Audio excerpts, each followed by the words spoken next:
When Venezuela was the richest country in South America, Venezuela was once the world's fourth wealthiest country. It boasted a 4% unemployment rate. Venezuelan tourists were known as the Give Me Two crowd.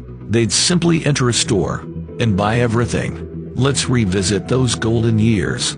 Venezuela has the largest oil reserves on the planet, more than 300 billion barrels.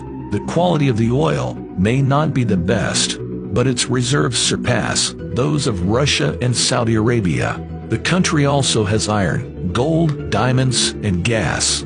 There was a time when Venezuelans made the most of it.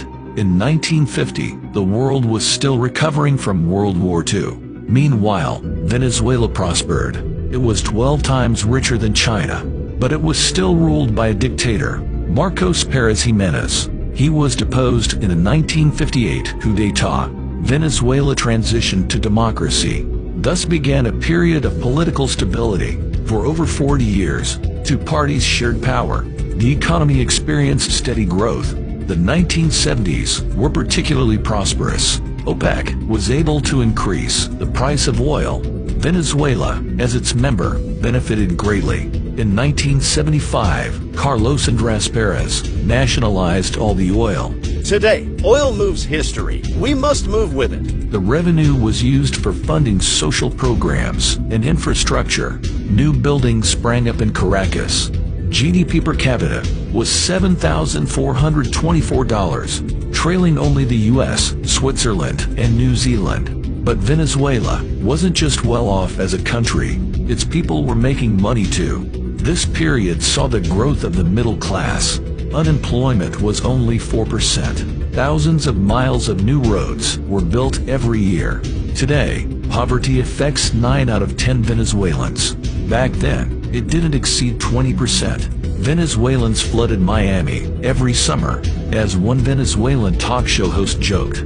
Venezuelans thought of Miami as a weekend trip at the beach. The bolivar was stable against the dollar. Venezuelans routinely jetted off on shopping sprees. They were the largest whiskey consumers in the world. They were also known for their catchphrase, "Dame dos, give me two of those."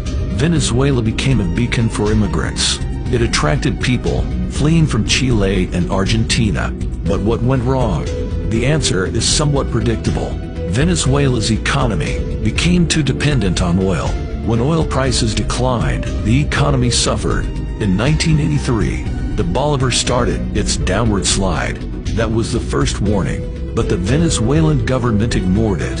It continued printing and spending money. Corruption grew rampant until things came to a head. In 1989, the Venezuelan economy experienced a huge crisis. It triggered the Caracazo protests.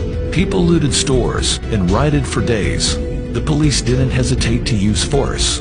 According to official data, 276 people died, but the real number may have been 3,000. The successive socialist dictatorships made things worse still. Inflation, crime, and government repression made Venezuela toxic. Nobody wants to invest in it anymore, and the once booming oil industry is in ruins. The oil is still there, but the associated wealth and comfort are just memories.